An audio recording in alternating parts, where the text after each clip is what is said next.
मेरा नाम सलोनी है। मैं आज आपको ऐसी कहानी सुनाने जा रही हूँ जिसको सुनकर आपके रोंगटे खड़े हो जाएंगे। मैं अपने आप को दुनिया की सबसे खुशकिस्मत पत्नी समझती थी, लेकिन मुझे नहीं पता था कि यह मेरी गलतफहमी है। मैं एक मिडिल क्लास फैमिली में रहने वाली लड़की थी और एक अच्छे लड़के से प्यार करती थी। वह लड़का भी मुझसे बहुत प्यार करता था। मेरी पढ़ाई पूरी होते ही उस लड़के ने मेरे घर रिश्ता भेज दिया और दोनों परिवार हमारी शादी के लिए राजी हो गए। कुछ दिनों बाद मेरी शादी हो गई। मेरे पति गवर्नमेंट जॉब करते थे। मेरे पति को सरकार की तरफ से एक घर मिला हुआ था। यह घर काफ़ी अच्छा था। शादी के बाद मेरे पति का इरादा था कि वो अपने पत्नी के साथ इस घर में रहेंगे। जब मेरी शादी हुई थी तो मैं अपनी ससुराल में ही रहती थी। मैं अपने ससुराल वाले घर में 3 साल रही। 3 साल बाद मेरे पति ने फैसला किया कि अब हम अपने घर में रहेंगे, जबकि मेरे पति की फैमिली बहुत अच्छी थी। उन्होंने भी हमसे कह दिया था कि तुम अपने घर में जाकर रह सकते हो। मेरी शादी को 3 साल हो चुके थे और मेरे पास अभी कोई औलाद नहीं थी। मैं जब इस घर में आ गई तो यह घर बहुत बड़ा था और मुझे इस घर के साफ सफाई करने में बहुत परेशानी होती थी। मैंने अपने पति से नौकरानी के लिए कह रखा था और हमें इस घर में रहते हुए 1 महीना हो गया है और मैं रोज आपसे कहते कहते थक गई हूँ कि मुझे एक नौकरानी की ज़रूरत है। मुझे इस घर का काम नहीं होता, लेकिन आप मेरी बात सुनने के लिए तैयार नहीं हो। रोज मुझे कोई न कोई बात कहकर टाल देते हो। इतने बड़े घर का काम मुझसे नहीं होता और ऊपर से मैं इस पूरे घर में अकेली रहती हूँ। आप तो सुबह को निकलते हो और रात को ही घर में घुसते हो। सारा दिन मैं घर में अकेली फिरती रहती हूँ और मैं अपने पति को धमकी दी कि अगर तुमने नौकरानी का इंतज़ाम नहीं किया तो मैं यहाँ से चली जाऊँगी। मैंने कभी अपने मायके में इतना काम नहीं किया था, क्योंकि मेरी माँ ने कभी मुझे घर के काम काज नहीं करवाए थे और ससुराल वाले घर में तो मेरी सास ही सारे काम किया करती थी। अब जब मैं इस घर में आई थी तो मैं इस घर के काम कर कर के थक गई थी। सारा सारा दिन घर में काम करती रहती थी। मुझे 1 मिनट को भी फुर्सत नहीं मिलती थी कि मैं आराम कर सकूं। मेरे पति का नाम राहुल था। राहुल मुझसे कहने लगे, सलोनी तुम्हें परेशान होने की ज़रूरत नहीं है। मैंने गांव से एक लड़की का इंतजाम करवा लिया है। 1 हफ्ते बाद वो लड़की आ जाएगी, लेकिन तुमसे तो सब्र ही नहीं हो रहा है। फुल टाइम नौकरानी बहुत मुश्किल से मिलती है और जैसे ही वो लड़की यहाँ आ जाएगी तुम्हारी सारी परेशानियाँ दूर हो जाएगी। तुम परेशान मत हुआ करो। राहुल मुझे रोज यही बात समझा कर टाल दिया करता था। कुछ दिन बाद राहुल घर आए तो मैंने देखा कि उनके साथ एक 18 साल की लड़की थी। उस लड़की को देखकर मुझे बहुत ज़्यादा गुस्सा आ रहा था, क्योंकि वह लड़की मेरे पति के पास ही खड़ी थी। मैंने राहुल को गुस्से में देखने लगी। इतने देर में मैं कुछ कह पाती तभी राहुल समझ गए थे कि मैं उनको गुस्से में देख रही हूँ। राहुल ने मुझे उस लड़की से मिलवाया और कहने लगे कि यह शीना है और अब से यह हमारे घर के सारे काम करेगी और तुम्हें परेशान होने की ज़रूरत नहीं है। इसे घर के सारे काम समझा देना। मैंने सोचा कि घर के बेसमेंट में जो कमरा है वो इसको दे दिया जाए, ताकि यह अपना सामान वहाँ रख लेगी और वहीं रह लेगी। अब यह तुम्हारे साथ पूरा दिन घर में रहा करेगी। अब तुम्हें भी कोई परेशानी नहीं होगी। यह सारे काम आसानी से निपटा देगी। तुम इसको इसको कमरे में ले जाओ और इसका सामान वहाँ पर रखवा दो। आखिर हम दोनों हस्बैंड वाइफ को भी तो प्राइवेसी चाहिए ना। राहुल मुस्कुराते हुए मेरी तरफ देखकर ये बात कहने लगे। राहुल की बात सुनकर मैं अपने आप को बहुत खुशनसीब पत्नी समझ रही थी। आखिर मेरे पति मेरा बहुत ख्याल रखते थे और मुझसे मजाक भी बहुत किया करते थे। मैंने राहुल से कहा, जी मैं इनको सारा घर दिखा देती हूँ और काम भी समझा देती हूँ। मैंने शीना से कहा, चलो शीना, मैं तुम्हें तुम्हारे कमरे में ले चलती हूँ। सीना ने मुझसे कहा कि ठीक है मालकिन, चलिए। और मैं सीना को उसका कमरा दिखाने ले गई। सीना से कहने लगी, शीना तुम इस कमरे में अपना सामान रख दो और उसके बाद हम दोनों के लिए एक अच्छी सी चाय बनाकर लेकर आ जाओ। उसके बाद मैं अपने कमरे में गई तो मैंने राहुल से कहा, राहुल आज मैं बहुत खुश हूँ। आपने आपको बहुत हल्का महसूस कर रही हूँ। अगर शीना घर में नहीं आती तो मैं इस घर के काम करते करते इस दुनिया से चल बसती।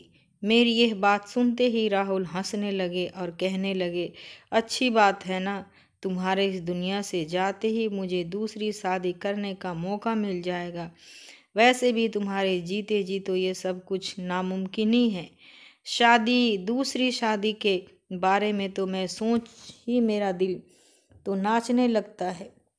राहुल की बातें सुनकर मुझे उन पर बहुत गुस्सा आने लगा। मेरी गुस्से भरी निगाहों देखते ही राहुल खामोश हो गए। मैंने राहुल से कहा, मर्द होते ही बेवफा हैं, पत्नी के मरने का इंतज़ार करते हैं, चाहे उनकी पत्नी उनके लिए कुछ भी कर ले, लेकिन उनके दिल में तो हमेशा दूसरी शादी की ही चाहत जगी रहती है।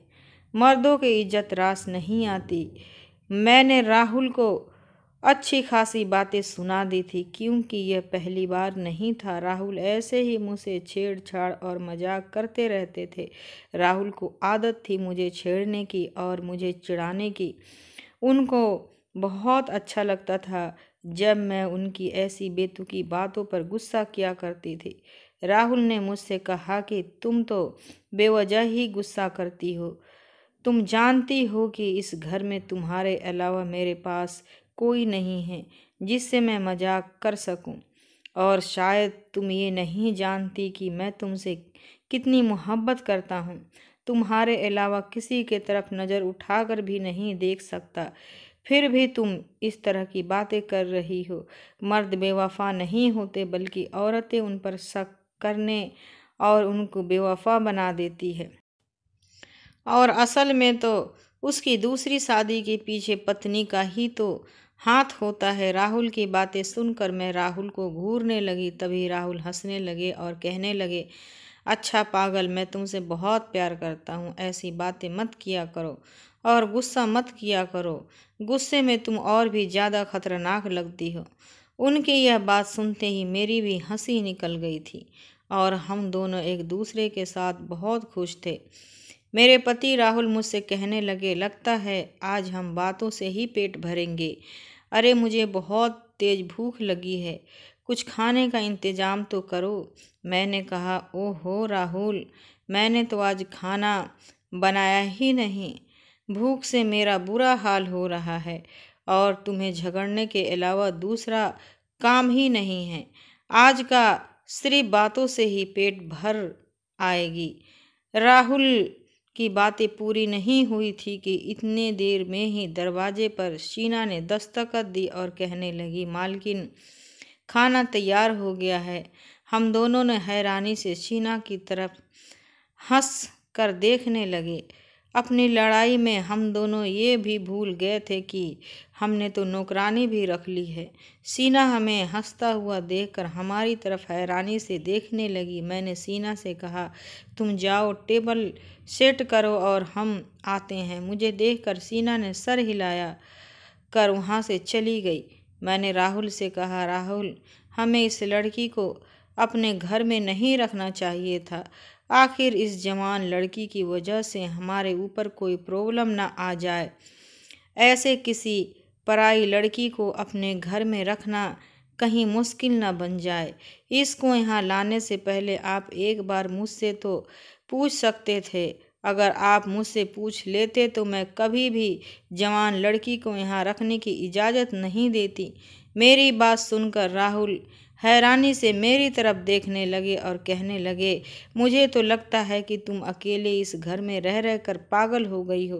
पहले तो मुझे रोज़ मेरा दिमाग खाया करती थी कि नौकरानी की ज़रूरत है, और अब नौकरानी आ गई है तो अब तुम्हें एतराज़ हो रहा है। टेंशन मत लो, बेचारी गरीब परिवार की है, तुम्हारे सारे काम करेगी। और वैसे भी यह मेरे दोस्त की गांव से ताल्लुक़ रखती है, वह इस लड़की को बहुत अच्छे से जानता है। टेंशन मत लो, कोई बात नहीं होगी, बेफिक्र रहो, मैं हूं ना। और वैसे भी लड़की शादीशुदा है, इसका परिवार गांव में रहता है, इसके परिवार को पैसों की ज़रूरत है, इसीलिए यह यहाँ पर रहेगी। इसकी जिम्मेदारी मेरे दोस्त ने ली है, तभी तो मैं इसको यहाँ पर लेकर आया हूँ। और यह तो सोचो कि आज तुम्हें ऐसे बैठे बिठाए खाना तैयार मिल रहा है, और अगर तुम्हें फिर भी इस लड़की पर कोई शक या एतराज़ है तो फिर मैं इसके जाने का इंतज़ाम कर देता हूँ, तुम सोच लो। लेकिन उसके बाद मुझसे फिर ये मत कहना कि मुझे नौकरानी ढूंढ कर दो, क्योंकि मुझे तुम्हारी नौकरानी ढूंढने के अलावा भी बहुत सारे काम होते हैं। रोज़ रोज़ मैं तुम्हारी ख्वाहिशें पूरी नहीं कर सकता।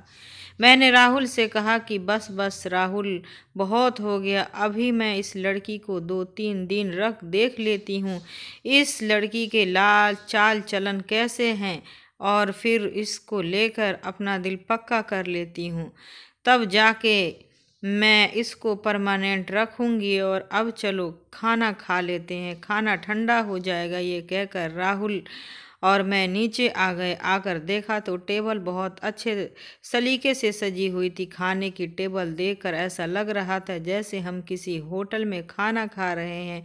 राहुल ने तो उस लड़की की बहुत ही तारीफ़ की। शीना ने बहुत अलग अलग तरीके की खाना बनाई थी। खाना काफ़ी टेस्टी था और राहुल ने दिल खोलकर उसके खाने की तारीफ़ की। कहने लगे, ऐसा खाना तो मैंने सिर्फ होटल में ही खाया है, वरना घर में तो मुझे सिर्फ एक ही खाना मुश्किल से मिल पाती थी। तुमने तो एक ही समय में इतनी सारी डिशेस बनाई है, तुम तो काफ़ी टैलेंटेड हो। पहले ही बार में तुमने इतना बढ़िया खाना बनाया है। और शीना की सबसे अच्छी बात राहुल को ये लगी कि उसने ज़रा भी तंग नहीं किया। पहले ही दिन उसने किचन में जाते ही सब कुछ संभाल लिया था। राहुल कहने लगे, तुमने तो कमाल ही कर दिया है शीना। थोड़ी सी तारीफ में भी कर दी थी शीना की। मैंने कहा, शीना तुम बहुत समझदार लड़की हो, खाना बहुत टेस्टी बना हुआ है, पहले ही दिन तुमने मेरा दिल जीत लिया। मुझसे तारीफ सुनकर शीना बहुत खुश हुई और मुझे देखकर मुस्कुराने लगी। शीना बहुत सुंदर लड़की थी, देखने में अच्छी लगती थी, कम उम्र थी, जवानी अभी उस पर चढ़ रही थी। उसने हाथ में काले रंग की चूड़ियां पहनी हुई थी और नाक में नथनी। वो बहुत खूबसूरत लग रही थी। ब्लैक कलर का सूट पहनकर गोरी सी लड़की शीना बहुत सुंदर लग रही थी। मैं उसको देखकर काफ़ी इम्प्रेस हुई थी। वह कहीं से भी गांव की नहीं लगती थी, सिर्फ उसका पहनावा ऐसा था। लेकिन अगर उसको शहर वाले कपड़े पहना दिया जाए तो वह किसी हीरोइन से कम नहीं लगेगी। मेरे दिमाग में जब शीना की शादीशुदा होने का ख्याल आया तो मुझे तसल्ली हो जाती थी। मैं शीना की तरफ से फुल सेटिस्फाइड हो गई थी। वह अपने काम से काम रखने वाली लड़की थी और अपने कामों में बिजी रहती। राहुल भी अपने ऑफिस के कामों में बिजी रहते थे, क्योंकि अब वो घर की तरफ से बेफिक्र हो गए थे। कुछ दिनों बाद ही शीना की तबीयत खराब होने लगी थी। उसकी तबीयत गिरी गिरी रहती थी। एक दिन शीना ने मुझसे कहा कि उसकी तबीयत ठीक नहीं है, आज उसे डॉक्टर के पास जाना है। वो अकेले ही डॉक्टर को दिखाने के लिए चली गई। जब आई तो मैंने उससे पूछा कि आखिर क्या हुआ था। उसने मुझसे कुछ नहीं बताया, लेकिन वह माँ बनने वाली थी और यह बात मुझसे छुपा रही थी। जब से शीना हमारे घर में आई थी तब से ऐसा कुछ भी नहीं था। और फिर शीना ने जब भी कुछ नहीं बताया था। फिर एक दिन मैंने शीना से पूछने की कोशिश की तो उसने बताया कि जब से वो यहाँ आई थी तभी से वह माँ बनने वाली थी। मैंने उससे कहा कि फिर तुम्हारे पति ने तुम्हारे इतनी दूर काम करने के लिए क्यों भेज दिया, और वो भी इस हालत में। तुम्हें यहाँ नहीं आना चाहिए था। इस समय तो तुम्हें सबसे ज़्यादा अपने पति की ज़रूरत है। मेरे यह कहते ही शीना खामोश हो गई और कहने लगी, मालकिन, गरीब लोग ऐसी बातों को चोंचले समझते हैं और वैसे भी हम गांव के लोग बहुत मजबूत होते हैं। हम लोगों के लिए बच्चे पैदा करना आम सी बात है। मैं गांव में होती तब भी किसी न किसी के घर काम ही कर रही होती। यहाँ तो फिर भी मुझे सुकून है।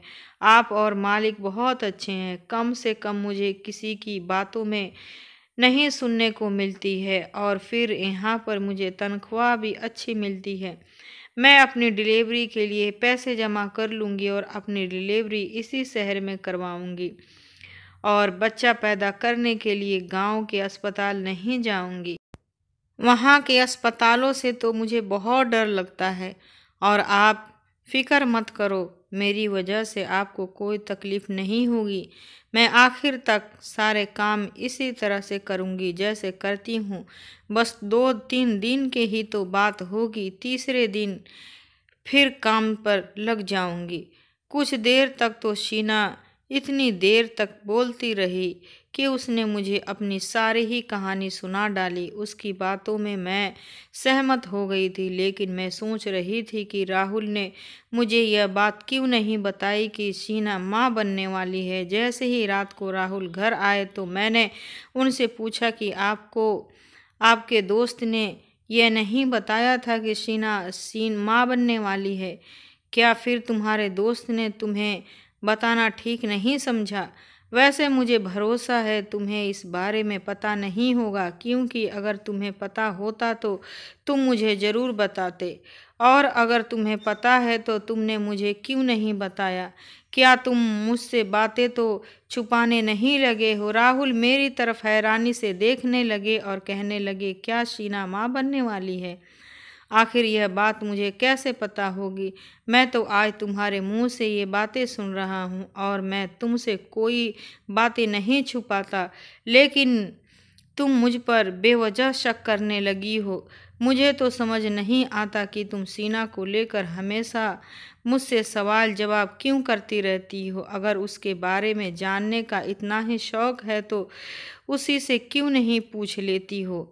और अगर तुम्हें किसी भी तरह का मुझ पर कोई शक है तो मैं कल ही इसे इसके गांव छोड़कर आ जाऊंगा। फिर खुद ही अपनी पसंद की नौकरानी ढूंढ लेना। राहुल मुझ पर गुस्सा करने लगे और वह मेरे सवालों से बहुत तंग आ गए थे।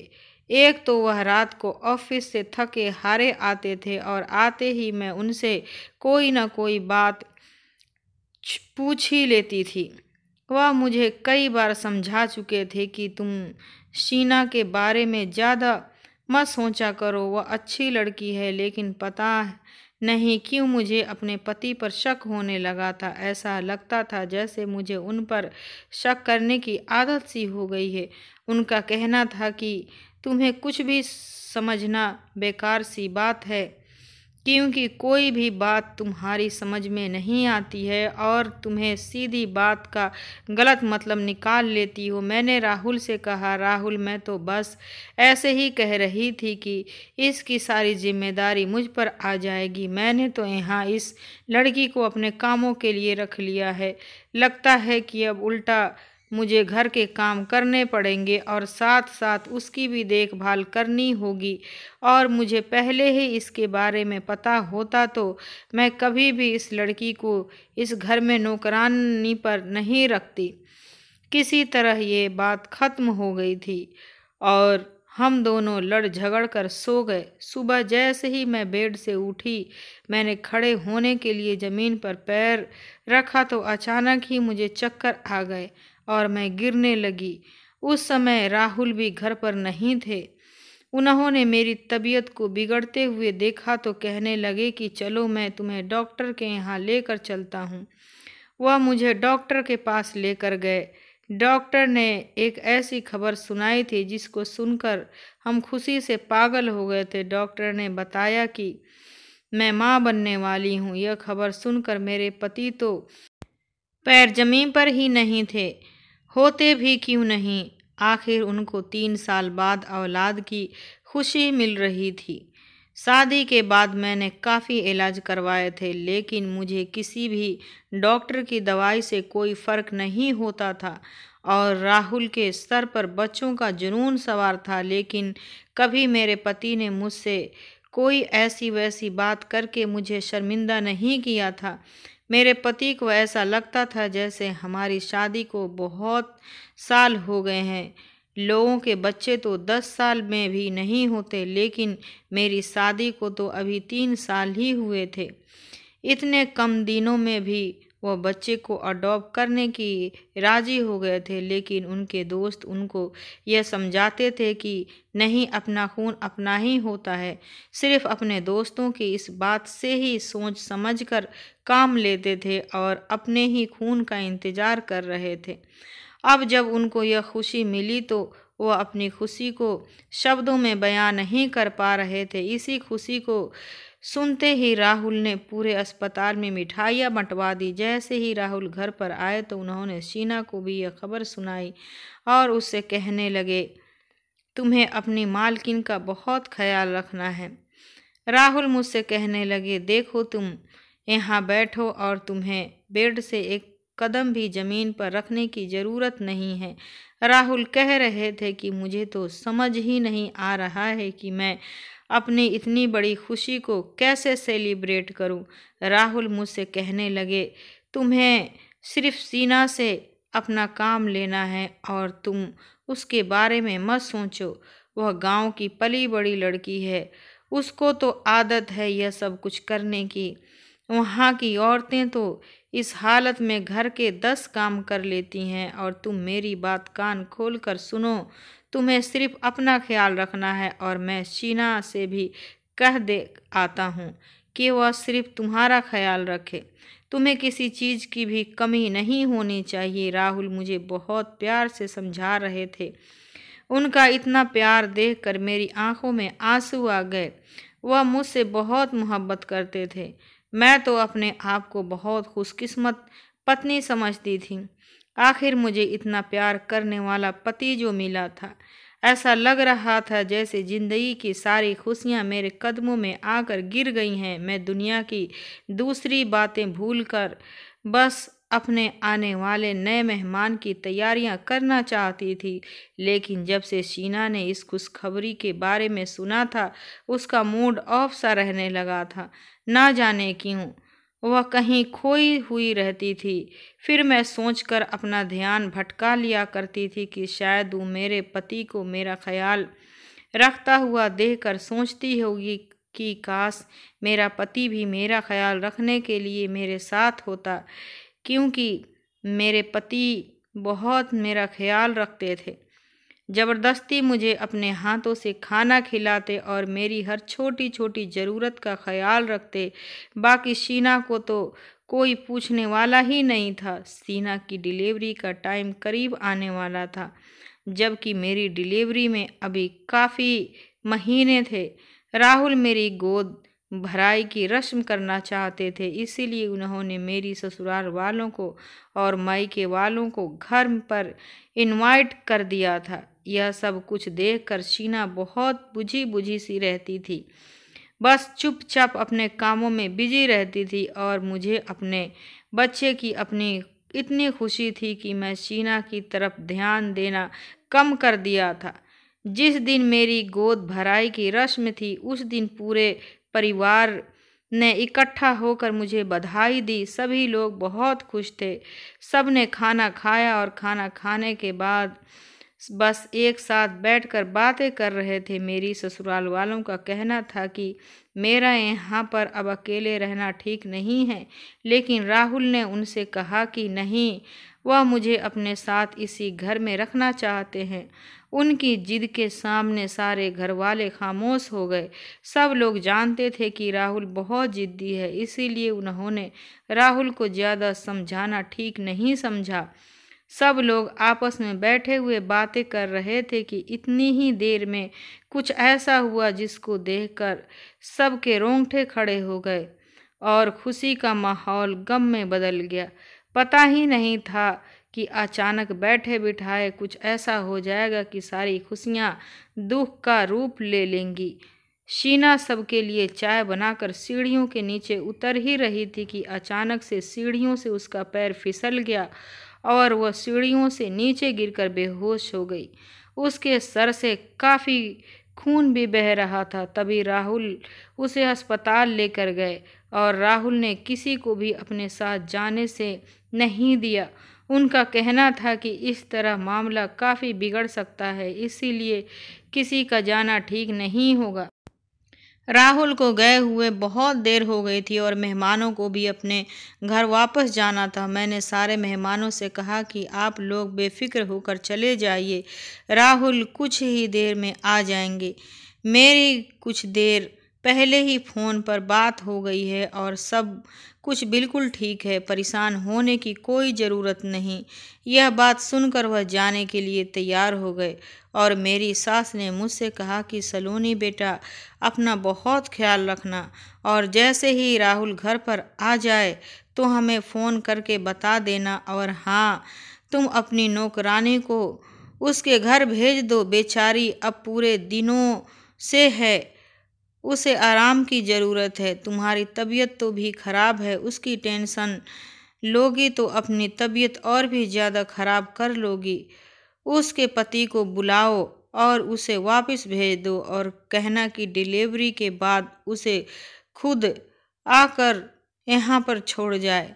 मैंने अपनी सास से कहा कि ठीक है मम्मी जी, मैं ऐसा ही करूँगी। मैं तो खुद भी यही चाहती थी कि अपने इन दिनों में शीना अपने गांव चली जाए। वैसे भी इस वक्त उसकी हालात घर के काम करने वाली नहीं थी, बल्कि मैं उससे कई बार कह भी चुकी थी कि तुम अपने गांव चली जाओ, लेकिन वह हमेशा ही मुझे टाल दिया करती थी। जब सारे मेहमान घर चले गए तो उनको दरवाजे पर छोड़कर अपने कमरे में आकर बैठ गई। मैं बार बार राहुल को फ़ोन किए जा रही थी। जैसे जैसे वक्त गुजर रहा था, मेरी परेशानी और भी ज़्यादा बढ़ती जा रही थी। रात के 3 बज गए थे और उन्हें गए हुए 5 घंटे हो चुके थे। मैं हर थोड़ी देर बाद राहुल को फ़ोन करने की कोशिश कर रही थी, लेकिन उनका फ़ोन स्विच ऑफ जा रहा था और मुझे राहुल का इंतज़ार करते करते नींद आ गई। जैसे ही मेरी आँख खुली तो मैं डर गई, यह देखकर कि राहुल मेरे सामने खड़े हुए थे। मैंने राहुल से कहा कि क्या हुआ, तुमने इतनी देर क्यों लगा दी घर आने में? और शीना कहाँ है? शीना ठीक तो है ना? कहाँ है? ओ, मैं उससे मिल आती हूँ। ऐसा ना हो कि उसे किसी चीज़ की ज़रूरत हो और मैं उससे मिलने जाने लगी। इतनी देर में राहुल ने मेरा हाथ पकड़ लिया और अपने सीने से लगा लिया। वह मुझसे कहने लगे कि शांत रहो सलोनी, शीना अब इस दुनिया में नहीं रही। यह सुनकर मैंने राहुल से कहा, यह तुम कैसे मजाक कर रहे हो? राहुल ने मुझसे कहा कि मैं तुमसे मजाक नहीं कर रहा हूँ, बल्कि मैं तो सच कह रहा हूँ। मैंने कहा, शीना कैसे मर सकती है? इसका बच्चा कहाँ है? मुझे तो यकीन नहीं हो रहा था कि हंसती मुस्कुराती हुई शीना ऐसे भी मर सकती है। राहुल ने मुझे बताया कि उसका बच्चा पेट में ही मर गया था और उसके सर पर भी गहरी चोट लगी थी, जिसकी वजह से उसकी मौत मौके पर ही हो गई थी। यह सुनकर वो जैसे मेरे होश उड़ गए थे और उन्होंने मुझे बताया कि अभी मैं उसका क्रियाक्रम करके आ रहा हूँ और मैं बहुत डर गया था कि अगर पुलिस को यह खबर लग जाती तो मेरी नौकरानी खतरे में पड़ सकती थी और मेरी सारी ज़िंदगी अदालतों के चक्कर लगाकर गुजर जाती थी। लेकिन फिर भी मैंने अपने आप को बेकसूर साबित नहीं कर पाता। यह सब सुनकर मैं अभी ज़्यादा परेशान हो गई थी। मैंने राहुल से कहा, राहुल, अगर उसके घर वाले हमारे घर आ गए तो हम क्या करेंगे? उनको क्या जवाब देंगे कि शीना कहाँ गई? राहुल ने मुझसे तसल्ली दी और कहने लगे कि फिक्र मत करो, सब ठीक हो जाएगा, मैं सब संभाल लूँगा, बस तुम किसी से शीना के बारे में बात नहीं करोगी। मैंने कहा, ठीक है, मैं उसके बारे में किसी को नहीं बताऊंगी। शीना की मौत पर मैं बहुत ज़्यादा अफसोस में थी और दिन रात रोती रहती थी। आखिर हंसती मुस्कुराती हुई शीना ऐसे अचानक इस दुनिया को छोड़कर कैसे जा सकती है। लेकिन वक्त के साथ साथ सब कुछ ठीक हो जाता है और शीना की मौत का जख्म भी अब हमारे दिलों से भरने लगा था। कुछ दिनों बाद ही हमारी लाइफ नॉर्मल सी हो गई थी। राहुल ने अब अपने ऑफिस से 2 महीने की छुट्टी ले ली थी। वह मेरा हर तरह से ख्याल रखते थे। जब रात को मैं सोती थी तो मुझे न जाने कैसी कैसी आवाज़ें सुनाई देती थी। 2-3 दिन तक तो मैं इन आवाज़ों को इग्नोर किया, लेकिन एक दिन मुझे उन आवाज़ों से बहुत डर लग रहा था और मैं राहुल को झंझोड़ कर उठाया। राहुल घबरा कर उठे और कहने लगे कि क्या हुआ सलोनी, तुम्हारी तबीयत तो ठीक है ना? अगर तुम्हारी तबीयत ठीक नहीं है तो मैं तुम्हें अभी अस्पताल लेकर चलता हूँ। मैं परेशान होते हुए कहा, राहुल, मेरी तबीयत खराब नहीं है, बल्कि मुझे किसी बच्चे की रोने की आवाज़ आ रही है। रोज़ मुझे ऐसी आवाज़ें सुनाई देती है और मैं इन आवाज़ों से डर जाती हूँ, लेकिन मैंने आपको नहीं बताया। आज मुझे इस आवाज़ से नींद नहीं आ रही है। ऐसा लग रहा है कि वह बच्चा जैसे हमारे बहुत करीब है और रो रहा है। मैंने राहुल से कहा, चलो हम बाहर चलकर देख आते हैं। ऐसा लग रहा है जैसे कोई मुसीबत में है और हमें पुकार रहा हो। मेरी बात सुनकर राहुल बहुत परेशान हो गए थे और मुझे कहने लगे, तुम किस तरह की बातें कर रही हो? मुझे तो किसी भी बच्चे की रोने की आवाज़ नहीं आ रही है। यह सिर्फ तुम्हारा वहम होगा और कुछ नहीं। इसीलिए इन सब बातों को छोड़ो और आराम से सो जाओ। वैसे भी इस समय तुम्हें आराम की ज़्यादा ज़रूरत है। अगर फिर भी तुम्हें तसल्ली नहीं हो रही है तो मैं अकेला बाहर जाकर देख आता हूँ, लेकिन तुम मेरे साथ नहीं आओगी क्योंकि मैं कोई रिस्क नहीं लेना चाहता। राहुल की बातें सुनकर मैं लेट गई और राहुल कमरे से बाहर चले गए। कुछ देर बाद जब वापस आए तो मैंने बेचैनी से राहुल से पूछा, राहुल, बाहर कौन था? तो उन्होंने मुझे जवाब दिया कि मैंने तुमसे कहा था ना, बाहर कोई नहीं है। यह सब तुम्हारा वहम है। शायद तुमने कोई सपना देखा होगा, इसीलिए अब तुम कोई बहस मत करना और सो जाओ। अब इस बारे में हम सुबह बात करेंगे। यह कहकर राहुल लेट गए और अपनी आंखों पर बाजू रखकर सो गए। लेकिन मैं लगातार उन आवाज़ों के बारे में सोच रही थी। ऐसी आवाज़ें मुझे पहली बार नहीं आई थी, बल्कि 3 दिन से लगातार मुझे ये आवाज़ आ रही थी और कई दिनों तक मुझे वह आवाज़ सुनाई देती रही। मैंने हर बार राहुल को बताने की कोशिश की कि कोई बच्चा रोता है, लेकिन हर बार उन्होंने मेरा वहम कहकर मुझे टाल दिया और मैं भी सोचती लेती कि हो न हो सकता है ये मेरा वहम ही होगा, क्योंकि अगर वाकई बच्चे की रोने की आवाज़ होती तो ज़रूर राहुल को भी सुनाई देती और यह सोचकर मैं भी तसल्ली से सो जाया करती थी। जब कई दिन ऐसे गुजर गए तो मुझे ऐसा लगने लगा कि राहुल मुझसे ज़रूर कुछ छुपा रहे हैं। मुझे रोज़ रात के शीना की बच्चों की रोने की आवाज़ आती थी। यह मेरा वहम नहीं था, बल्कि इसके पीछे कोई राज ज़रूर छुपा हुआ था और मैंने सोच लिया था कि जब तक मैं इस राज से पर्दा नहीं उठा लूँगी तब तक मैं सुकून से नहीं बैठूँगी। कुछ तो ऐसे ज़रूर हो रहा था जो मुझे छुपाया जा रहा था। मुझे लगता था कि हो सकता है कि राहुल ने ही शीना को मारा हो और उसका बच्चा यहीं कहीं आसपास हो या फिर किसी मुसीबत में हो। मुझे उस मासूम बच्चे के लिए ज़रूर कुछ न कुछ करना था। यह सब सोचते ही मैं पुलिस को फ़ोन किया और पुलिस इंस्पेक्टर को इस बारे में सब कुछ बता दिया। मैंने पुलिस से कहा कि मैं चाहती हूँ कि आप मेरे घर की तलाशी लें या फिर मेरे घर पर निगरानी रखें। मुझे रात को ऐसी आवाज़ें आती है, ये आवाज़ें मेरे घर से ही आती हैं या फिर मेरे किसी आस पड़ोस के घर से। मैंने पुलिस से कहा कि शीना हमारे घर के बेसमेंट में ही रहती थी। आप उसके कमरे में भी तलाशी ले लेना, आपको वहाँ से कुछ न कुछ जरूर मिल जाएगा। पुलिस इंस्पेक्टर ने मेरी रिपोर्ट दर्ज कर ली और कहने लगे, ठीक है मैडम, आप फिक्र न करें, हम आपके साथ हैं। आपके पति को इस बारे में कुछ पता नहीं चलेगा और रात को हम आपके घर की तलाशी लेने जरूर आएंगे। 2 दिनों तक पुलिस ने मेरे घर के बाहर और आस पड़ोस के घरों के छानबीन की। पुलिस वालों का कहना था कि मैडम, आप हमको गुमराह कर रही हैं, हमें तो ऐसी कोई आवाज़ नहीं आती। मैंने कहा कि सर, ऐसा भी तो हो सकता है कि शायद हमारे घर की बेसमेंट में ही शीना का बच्चा हो, क्योंकि जब से शीना गई है वह रूम तो लॉक रहता है और उसकी चाबी मेरे पति के पास होती है।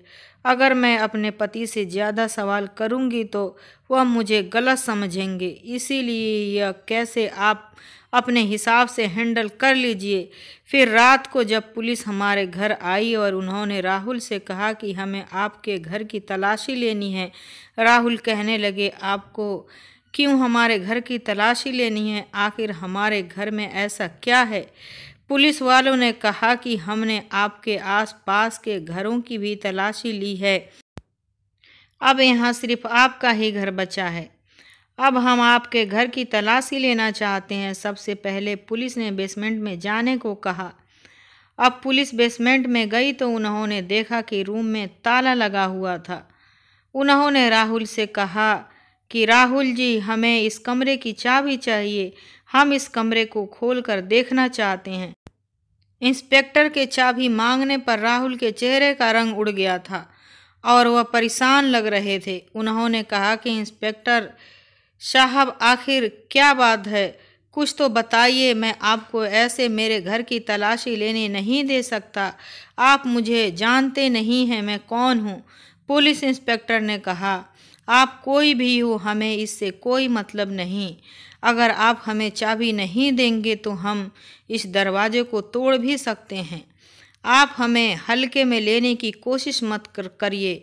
हम तो बस यही जानना चाहते हैं कि आखिर इस घर में कौन सी खिचड़ी पक रही है। आस पड़ोस के लोगों की शिकायत है कि आपके घर से किसी बच्चे की रोने की आवाज़ आती है, जबकि आपके घर तो कोई बच्चा भी नहीं है, और यह आवाज़ फिर रात को ही क्यों आती है? राहुल कहने लगे, आप कैसी बातें कर रहे हैं इंस्पेक्टर? बच्चों की रोने की आवाज़ तो किसी के घर में भी आ सकती है। पड़ोस में बहुत सारे लोग हैं जिनके छोटे छोटे बच्चे हैं, लेकिन आपको हमारे घर ही क्यों शक है? हमारे घर में तो कोई बच्चा भी नहीं है। इंस्पेक्टर ने कहा, जी, इसीलिए तो हम आपके घर की तलाशी लेना चाहते हैं। आखिर आपने इस कमरे में ताला क्यों लगाया हुआ है? आप इस ताले को जल्दी खोलिए, वरना हम दरवाज़ा तोड़ देंगे। राहुल ने दरवाज़ा नहीं खोला तो पुलिस वालों ने ही दरवाजे को तोड़ दिया। ताला खुलते ही सब लोग कमरे में चले गए। यह देखते ही हैरान रह गए कि एक छोटे से बच्चे के साथ उस कमरे में शीना भी मौजूद थी। यानी बच्चों के साथ उस कमरे में शीना भी मौजूद थी। यानी जिस शीना को हम मरा हुआ समझ रहे थे वह हमारी आंखों के सामने जिंदा थी। मतलब जिस बच्चे की रोने की आवाज़ मुझे सुनाई देती थी, यह मेरा कोई वहम नहीं था। मैंने आगे बढ़कर देखा तो शीना की गोद में एक बहुत प्यारी सी बच्ची थी जो देखने में राहुल की तरह लग रही थी। पुलिस को देखकर शीना बहुत डर गई थी और कहने लगी कि मैंने कुछ नहीं किया, जो कुछ भी किया हुआ है यह सब कुछ मालिक की वजह से हुआ है। मैं तो बस उनके हुक्म की गुलाम थी, इसलिए जो कुछ वह मुझे कहते थे मैं सब वही किया करती थी। पुलिस वालों ने उससे कोई सवाल नहीं किया था, लेकिन फिर भी वह जवाब दिए जा रही थी। शीना कहने लगी, मैं आप सब लोगों के हाथ जोड़कर माफ़ी मांगती हूँ, मुझे माफ़ कर दीजिए। भगवान के लिए मुझे और मेरी बेटी को जाने दीजिए, इसमें मेरा कोई कसूर नहीं है। मैं तो खुद यहाँ इतने दिनों से कैदी बनकर रह रही हूँ। ये कहकर शीना फूट फूट कर रोने लगी। मैंने आगे बढ़कर शीना को गले लगाया और खामोश करवाने की कोशिश करने लगी। मुझे शीना को रोना नहीं देखा जा रहा था। पुलिस ने राहुल से कहा कि राहुल जी, अब आप सब कुछ यहीं बताइए या फिर हम आपको थाने लेकर चलें। इस बात से राहुल बहुत डरने लगे और कहने लगे, मैंने किसी के साथ भी कुछ गलत नहीं किया है। मैं क्या करता, मेरे हालात ऐसे हो गए थे कि मुझे यह सब कुछ करना पड़ा। और आप शीना से पूछ सकते हैं कि मैंने उससे ज़बरदस्ती शादी नहीं की और ना ही मैंने उसके साथ कोई ज़बरदस्ती की थी।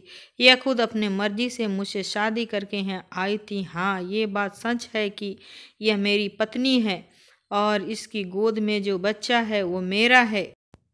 राहुल की बातें सुनकर शीना ने शर्म से आंखें नीचे झुका ली। अगर मैं हैरान होकर दोनों के चेहरे देख रही थी, मुझे अपने आप पर बहुत अफसोस हो रहा था कि मैं इतने महीनों से इन दोनों के हाथों बेवकूफ़ बन रही थी। राहुल ने बताया कि उन्होंने बच्चों की बहुत ख्वाहिश थी, जबकि सलोनी और मेरी शादी को 3 साल हो गए थे। सलोनी से अभी तक मेरा कोई बच्चा नहीं था। मैंने सलोनी को बहुत सारे डॉक्टर को भी दिखाया था। डॉक्टर सिर्फ मुझे तसल्ली देते हुए कहते थे कि हो जाएगा, अभी आपकी शादी को इतना समय नहीं हुआ है, आप परेशान मत हो। मैंने सलोनी से कई बार कहा था कि हम किसी बच्चे को गोद ले लेते हैं, लेकिन सलोनी ने मुझे कभी बच्चों को गोद लेने नहीं दिया। फिर एक दिन जब मैं अपने दोस्त के साथ गांव गया तो गांव में मुझे शीना दिखाई दी। मैंने देखा कि शीना वहाँ पर बहुत बेरोजगारी की ज़िंदगी जी रही थी, जबकि शीना वहाँ पर भी लोगों के घरों में काम किया करती थी। शीना की ऐसी हालत मुझे अच्छी नहीं लगी। मैंने सोचा कि मैं शीना से बात करता हूँ, अगर वह मुझसे शादी कर ले और बच्चा पैदा करके मुझे दे दे तो मैं उसकी लाइफ बना सकता हूँ। और मुझे यह भी पता था कि सलोनी को इस बारे में पता चलेगा तो सलोनी कभी भी मुझसे दूसरी शादी करने की इजाज़त नहीं देगी। इसीलिए मैंने छुपाकर शीना से शादी कर ली और उसे पैसों के लालच दिया। इसीलिए मैं शादी करके शीना को नौकरानी बनाकर अपने घर ले आया और इसी तरह वो हमारे घर में रहने लगी और घर के सारे काम काज संभालने लगी। इसी दौरान मैं भी उससे रात के अंधेरे में मिलने जाता था। कुछ दिनों बाद पता चला कि शीना प्रेग्नेंट है, लेकिन शीना से शादी करना मेरे लिए जल्दबाजी साबित हुआ। शीना के प्रेग्नेंट होने के कुछ महीने बाद ही मुझे सलोनी ने भी खबर सुना दी कि सलोनी भी प्रेग्नेंट है। सलोनी की मां बनने की खुशखबरी सुनते ही मुझे ऐसा लग रहा था जैसे मैंने शीना से शादी करके बहुत जल्दबाजी कर दी है। मुझे नहीं पता था कि शीना से शादी करने के बाद ही सलोनी भी मां बन जाएगी। और अब शीना से सलोनी की मां बनने की खबर मिली तो वह मुझे धमकी दिया करती थी कि वह हम दोनों के रिश्ते के बारे में सलोनी को बता देगी, क्योंकि उसे भी यही उम्मीद थी कि सलोनी इतनी जल्दी मां नहीं बन सकती थी।